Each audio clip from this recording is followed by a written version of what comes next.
그런가 하면 민주당에서는요. 이재명 후보가 60%의 득표를 할 것이다.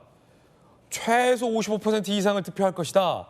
등등 이미 선거가 끝난 듯한 발언들도 나오고 있습니다. 그러자 화들짝 놀란 지도부가 좀 말조심에 나섰습니다. 들어보시죠 일단.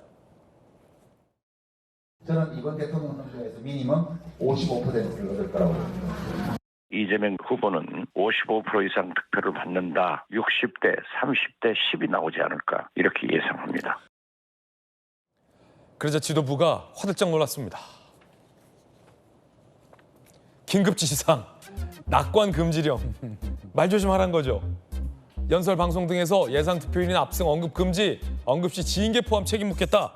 양태종 변호사님, 왜 이 입조심하는 겁니까?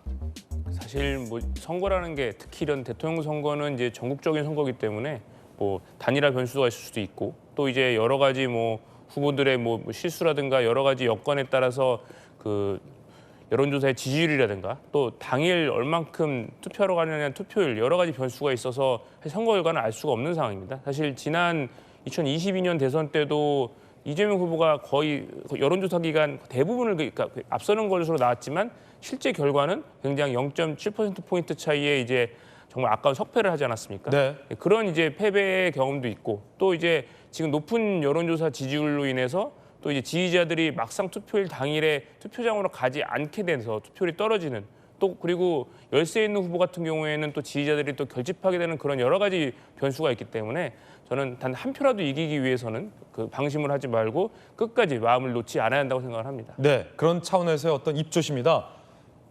네, 합당한 맞습니다. 조치군요. 합당한 조치. 뭐 징계할 수도 있다 이런 얘기까지 지금 나왔으니까 입방정 떨지 말라 이거군요. 방심해서는 안 된다고 생각합니다. 그게, 방심해서는 안 된다? 그게 선거고요. 예. 예. 자, 조영진 변호사님. 네네. 지금 보면요. 민주당에서는 이 앞서 한 조간신문 표현에 따르면 입조심, 몸조심, 수성 전략. 국민의힘에서는 막판 결집 플러스 단일화의 총공세를 하겠다라는 전략으로 확연히 가시적으로 눈에 보입니다. 두 당의 이 선거 막판 전략이. 아무래도 변수는 이 단일화 여부예요. 어떻게 보세요?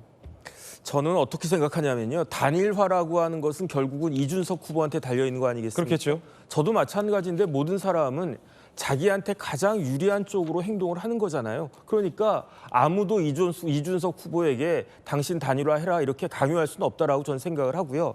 이준석 후보가 생각을 할 건데 판단을 할 건데 그 판단의 기준은 무엇일까? 무엇이 나한테 유리한 것인가? 그거 아니겠습니까? 그런데 만약에 제가 이준석 후보라고 하더라도 10% 이상 나온다라고 하면은 저는 완주할 것 같아요. 그렇게 되면 어떻게 되겠습니까? 이준석이 10% 이상 득표했는데 김문수 후보가 승리할 수 있겠습니까? 없잖아요. 그러면은 앞으로 정계 구도가 특히 보수층에 있어서는 이준석 중심으로 정계 개편이 이루어질 것이다. 충분히 기대할 수 있지 않겠습니까? 네. 그런데 만약에 이준석 후보 중심의 정계 개편. 그렇죠. 그 충분히 기대할 수가 있단 말이에요. 10% 이상의 득표가 된다라고 하면. 그런데 만약에 5%도 안 나왔다. 아니면 그 이하 아주 그냥 참담한 성적이 나왔다. 그렇게 되면 이준석 후보 입장에서는요. 룸이 없어요. 이러지도 못하고 저러지도 못하고. 그렇기 때문에 만약에 그런 일이 벌어진다라고 하면은 차라리 단일화를 하면 어떻게 되겠습니까? 단일화해서 김문수 후보가 대통령 되면 제가 봤을 때는요. 김문수 대통령한테 이준석 후보가 전 후보가 무엇을 요구할 수 있겠는가? 서울시장 공천 내년에 서울시장 공천 요구할 수도 있지 않겠습니까? 뭐 장관이든 뭐 총리까지도 요구할 수 있지 않겠습니까? 룸이 확 넓어지는 거고 만약에 단일화했음에도 불구하고 김문수 후보가 패배했다고 하더라도 어쨌든 이준석 후보는 단일화한 거니까 개혁신당하고 국민의힘이 다시 합쳐진다는 이야기 아니겠습니까?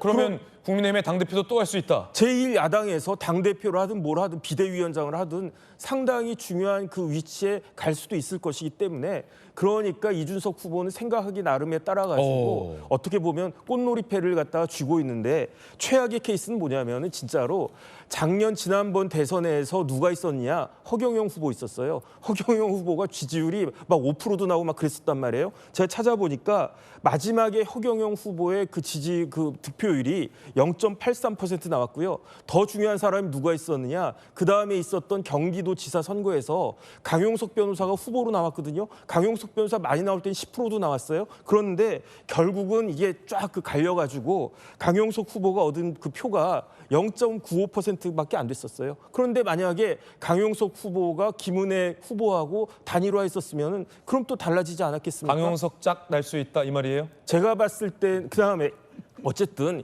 이번 대선은 보수와 진보 입장에서는 굉장히 중요한 그러한 그 선거이기 때문에 결국은 양쪽으로 이렇게 쫙 몰리지 않을까 저는 개인적으로 그런 생각을 하니까 어쨌든 그 부분에 대한 판단은 가장 많은 정보를 가지고 있고 가장 큰 이해관계를 가지고 있는 이준석 후보가 결단할 문제가 아닐까 싶습니다.